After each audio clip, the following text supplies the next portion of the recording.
Okay, so I'm here with Chris Jordan, aka Geordie, who is the ASEAN lead for the Slack team, and it's Singapore World Tour. So we're going to be talking about agents and Slack and Slack in this region. So the first question for you, Geordie, is how do you see Slack's role evolving as a core pillar of the Salesforce stack, and particularly across the ASEAN market?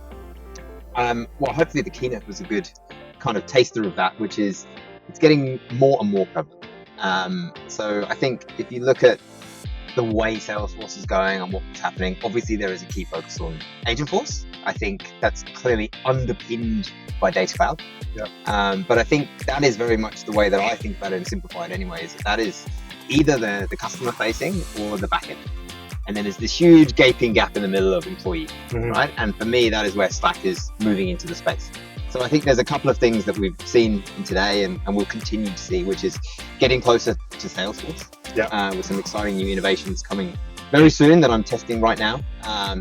But not only that, but how we're using Agentforce and agents for those employees and making that more native in terms of how people work and use the work operating system to do it. So it is a very exciting time for Slack, I would say. I think we are becoming more front and center than ever before.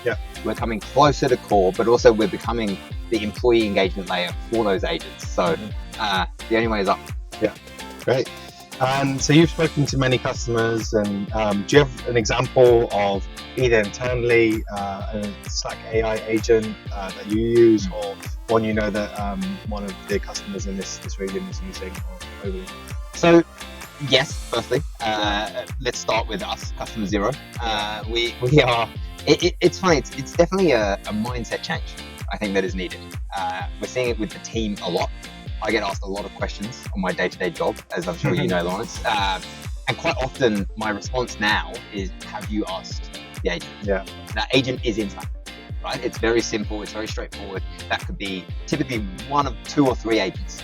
First one is the sales agent, which we're using internally on a day-to-day. And that could be anything from competitive intel through to what's happening on this account, whatever it may be, right? Second one, again, super simple but incredibly impactful, is the HR piece, the employee engagement piece. We've just gone through my favorite time of year, which is re-enrolling on insurance.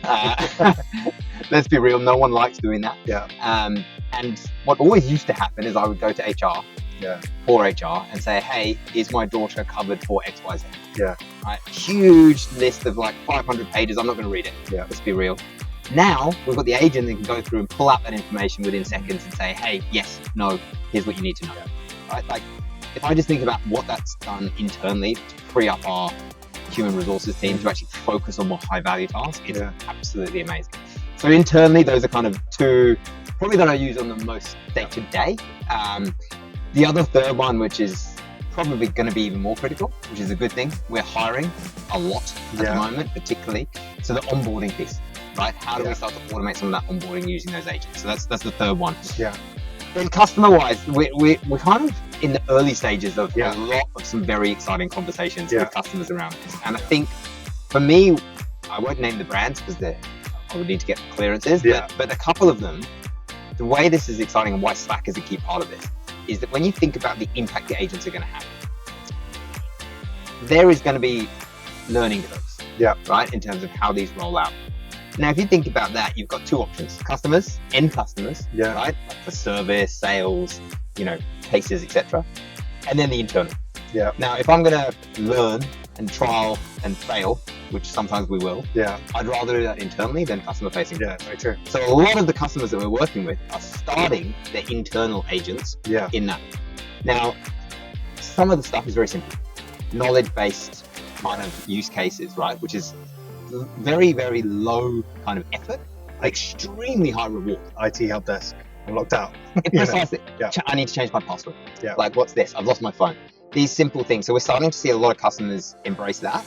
But what is exciting is a lot of those customers do that, and then they realize the potential.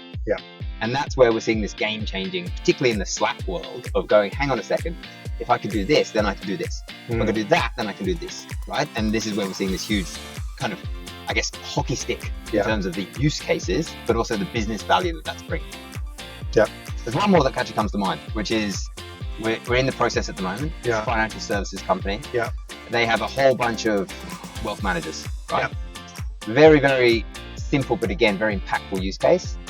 Preparing for each meeting was taking their RMs up to 3, 4, 5 hours, Yeah. which meant they could only have 2 customer meetings a day. Yeah. Right? Very quickly, using agents in Slack, pulling all that data in, integrating within their systems, Yeah. we were able to turn that around and do it in about 20 minutes. Wow. Yeah. So prep goes from 3 or 4 hours, if not more, half a day, Yeah. to maybe 30 minutes by the time they have a look and check and intertwine the human with the agent, right? That suddenly means they can have 4 or 5 meetings per day. And if you look at that from a revenue perspective, suddenly you see these amazing impacts. It's a good example. Yeah. And, I think all of these ideas and concepts that we've talked about kind of go so far beyond, what many perceive as like Slack's, role as a chat platform. What do you think, working with partners, working with the teams that Salesforce and Slack have, like Bryd, what do you think we bring to help customers to achieve that kind of like North Star? North Star is a good way of putting it. Yeah. I think the thing is, if you think about the North Star, you've got to work out how you get there. Yeah. And where to identify it. I think that is where partners play a huge role. Yeah. We have a lot of customers that have great ideas. Yeah. Executing on those ideas is probably a bit harder sometimes than people think. I think your point on Slack being seen as a communication tool is sometimes the case, but definitely a perception that we're trying to change. And I think, again, we look at us as customer zero, right? We don't think about it as that. 87% of the work Salesforce does is in Slack. Yeah. Right? You think about that as a number with a 70,000 plus organization, it's wild, right? When we come to the customers, sometimes they have great ideas, but actually sometimes it's the opposite. Yeah. They think of it as the communication platform. Yeah. Where we need support and help with partners, and Bryd do a fantastic job of this, is coming in and saying, have you thought about X? Have you thought about Y? You could automate this. Yeah. This could be a workflow. Let's look at how we start to optimize and think about this.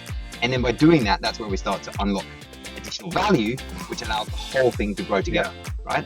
I think the second part of that is integrating with Salesforce. Yeah. Right. A lot of the customers that we work with use Salesforce. Yeah. Use Slack. Yeah. What they don't do is combine the two. Yeah. And we've got some very exciting product things coming, but we also have some amazing products now, right? With combination of AI and Elevate in particular, that I know that Bryd are doing an amazing job of delivering on a few big projects at the moment. But again, that's the kind of thing where we do need the support of partners like Bryd, both from a strategic perspective, but also from a delivery and implementation. And then the final piece, which is, again, probably one of the biggest challenges, inertia. Change management. Change management, exactly, we always need support. Yeah. Right? And with your experience and consulting knowledge, going in and helping support that change management is a game changer. Yeah, because as selling in Slack or using Slack as the front face of your kind of CRM or to update opportunities, you've got probably people who have used the Salesforce window for the last 20 years or 15 years, or however long they've had Salesforce. So it is a big change. And so what would you say, maybe on that note, as a sales manager yourself, what's one of your favorite Slack features, and what do you wish that customers took maybe more advantage of? So I'm definitely very, very, very quickly, the new release coming with channels is a fundamental game changer of how, it's funny, you think about that 87% number I talked about. 87% of work is done in Slack for the whole company. Yeah. I reckon that will go to 95 as we adopt channels. Yeah. Right? So if you think about that as a perfect example, being able to update forecast, understand deals, manage my commits, understand what's happening on an account, all within Slack and without having to even log into my Salesforce is fundamentally a game changer, and it's something that I'm starting to do now. Yeah. And I say starting because I want to be super transparent and truthful. It is a mindset change. Of course, yeah. And so we have to go through this curve of adoption. Yeah. Even internally at Salesforce, we're getting there, which is good. But as the features roll out, we are very much customer zero and living that and breathing that. And when we say work operating system, it really is becoming that. So now I am managing my forecast, my opportunities, even an account level, all within Slack. There are some super exciting features coming. Things like I can now jump into an account record within Slack, look at it and say, hey, look, I'm meeting this CIO next week. Yeah. What do I need to know? Any ideas for an agenda? Yeah. The AI will understand everything using the CRM data combined with that contextualized conversational data, provide me with a very good idea of what I should bring up in that conversation.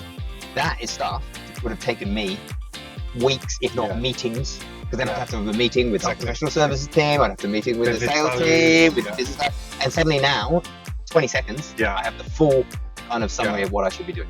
So like that's a good example of a very quick win that I'm seeing now. I think, to your point, many of those customers who both have Slack and Salesforce, who are kind of on the fence about connecting them, I think once they see Slack in Salesforce pretty much rolled out, whether that's in the native rollout that's going to happen, or whether that's in the replacement of Chatter, which is obviously a big topic that will happen over time. I think the future looks only one way, one direction, which is a Slack first Salesforce. So my last question for you would just be, one we always ask in a Slack based interview or chat, which is, emojis are a big thing for Slack. So what's your favorite emoji, or even Giphy? You can go as far as to say, and why. And maybe also explain to the people that don't know that emojis are fun, but they can also do things as well, right? I'm sure you literally approve things through emojis and they can set off change. Yes, exactly. So I think there's emojis for engagement, and there's emojis for automation. That's how I kind of think about it and separate them, right? And I don't think we should underestimate the engagement piece, right? And bear in mind that the generation that is coming into the work now is used to this, right? And we often think, again, generationally, that we kind of go, emojis, they're like, it's a bit childish, it's this, it's like, it's not, right? It's going to become very much the zeitgeist and the norm, and that'll be what we do. So my favorite, well, there's a couple. So obviously, Chris Jordan, Geordie, I do enjoy using a Michael Jordan slam dunk. So if something happens that's good, I tend to do the Geordie slam dunk. Nice. Gavin, who I think who's our VP of Solution Engineering, has a fantastic self emoji of him doing a thumbs up to the camera, which I like to throw in other places on his behalf. So if something good happens that's from a technical perspective, I tend to do the Gavin thumbs up. It's almost when you become a meme internally in the company. I think Gavin has. So I use the Gavin one, and then I think from a operational perspective, it brings a lot of clarity to messages. It's just simple stuff, like if I'm sending an agenda, we've got a team wellness morning tomorrow. I send out a note to the channel.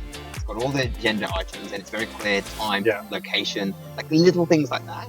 Bring things to life and make it very enjoyable and engaging. But probably the Geordie slam dunk would be the number one. Okay, great.